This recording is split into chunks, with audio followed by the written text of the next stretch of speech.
also want to go over some of the rules in Project 2025. So I will show you that this is actually the Project 2025 mandate for leadership. And I will go back to the HUD section because these new rules that they are, they say they're not working off of 2025, Project 2025, but they are.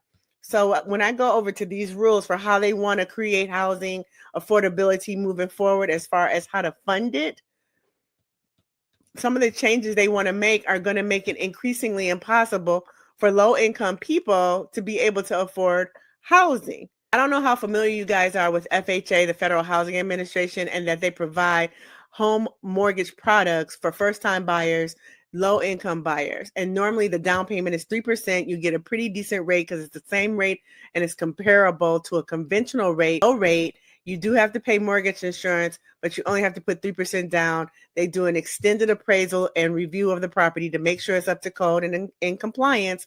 But it's an opportunity for people to be able to access housing, home purchase, be able to purchase housing, and start their way to building generational wealth in America. Because in America, one of the tenets of building generational wealth is real estate.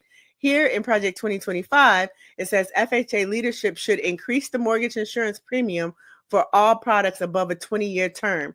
Let me explain to you why that is so bad. Because mortgage insurance for FHA is already the most expensive mortgage insurance in the marketplace. They want to increase it even more for products over a 20-year term, meaning that they are trying to encourage people to buy a home for less terms. It says here, FHA should encourage wealth-building homeownership opportunities, which can be accomplished best through shorter duration mortgages. I don't know who wrote this, but as a lender, when you shorten the duration of the mortgage, you increase the price of the mortgage.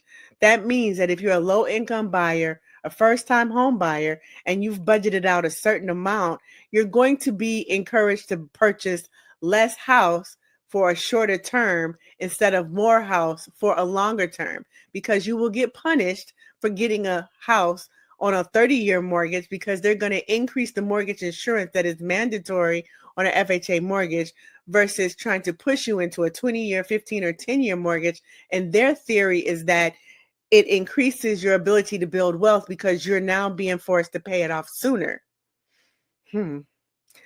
However, let's just do some basic math here. I can pull it up right here. Mortgage calculator, right?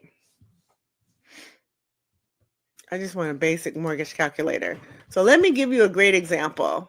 If I buy a house for $400,000, let's say a FHA mortgage is 3.5% down, right? The interest rate is 6.48. The payment will be, where's my payment? Mortgage payment is right here, $2,393.41. That's the mortgage payment with 3.5% down. Loan amount is $386,000. The interest rate is 6.48. Basic principal and interest, $2,393.41.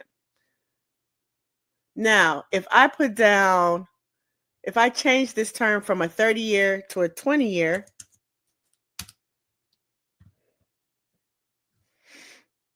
Three 3.5% down, same loan amount, 20-year term.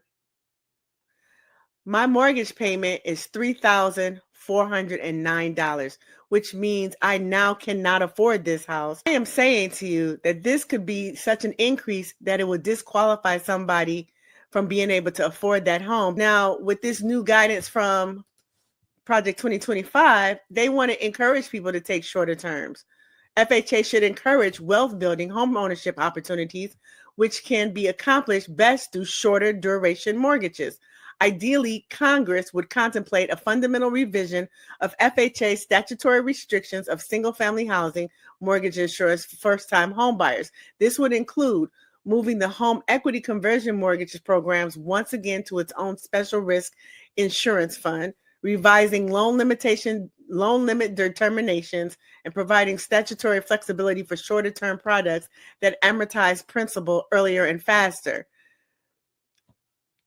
They're going to encourage it, meaning that they make it more expensive for a 30-year mortgage less expensive as far as mortgage insurance is considered for a 20 or a 15-year mortgage, not understanding that that reduced term increases the price and could possibly make people not be able to afford a home at a 20 or a 15 and at a 30, because mortgage insurance is expensive already. Increasing the cost of mortgage insurance on a 30-year mortgage can easily disqualify somebody from approvability from a debt ratio standard, and then forcing them to go into a 20-year again can easily disqualify them from a approvability standard from debt rate because of DTI, debt to income ratio.